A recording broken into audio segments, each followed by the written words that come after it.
আচ্ছা, তোমরাও কি খেতে ভালোবাসো? তাহলে আজকের ভিডিওটা তোমাদের জন্য। আজকে সারাদিন শুধুই আমি এটা ওটা খেয়েই গেছি। এই যে প্রথমে করেছি বেল মাখা। বেল মাখা খেতে আমার খুবই ভালো লাগে, তার জন্য আমি দুটো বেল নিয়ে নিয়েছি।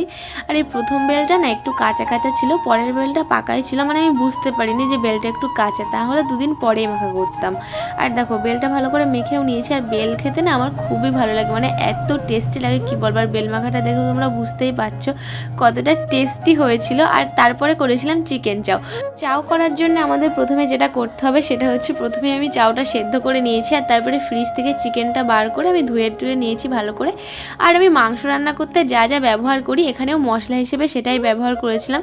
জানো তো কালকে আমাদের বাড়িতে কেউ ছিল না, মানে মা বাবা কেউই ছিল না, আমি ভাই আর দাদু ছিলাম। তার জন্য আর ডিম অন্য কোনো ভেজিটেবল অ্যাড করিনি, কারণ অনেকটা হয়ে যাবে, অতটা কেই বা খাবে তার জন্য। আর আমার দাদু এরকম চাউটাও খেতে অতটা পছন্দও করেন, আমি দাদুর জন্য রুটি করে দিয়েছিলাম।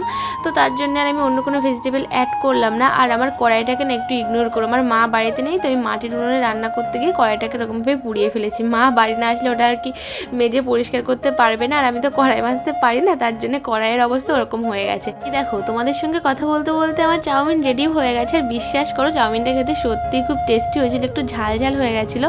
আর এই যে আমার ভাইও খেয়ে বলছে হ্যাঁ খুবই ভালো হয়েছে। আর আমি না চাউমিনের পাশে একটু নিয়েছিলাম ঘুগনি, আগের দিনের ঘুগনিটা ফ্রিজে ছিল সেটাই নিয়েছি। আর এই যে আমাদের খাওয়াও হয়ে গেছে। আর এখানে দেখো একটা কাঁকড়া চলে এসেছে কোথা থেকে, আর সেটাই যে আমার ভাই কি করছে, ও আর কি চেষ্টা করছে কাঁচির মাথায় ও মানে কাঁকড়াটা দাঁত দিয়ে ধরবে আর ওটা নিয়ে ও বাইরে ফেলবে, কিন্তু যতবারই ধরছে ততবারই পড়ে আছে। তারপরে দেখো নিয়ে আমার গায়ের ভিতরেই দিচ্ছে।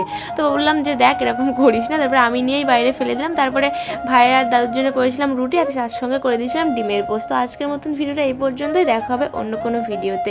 টাটা।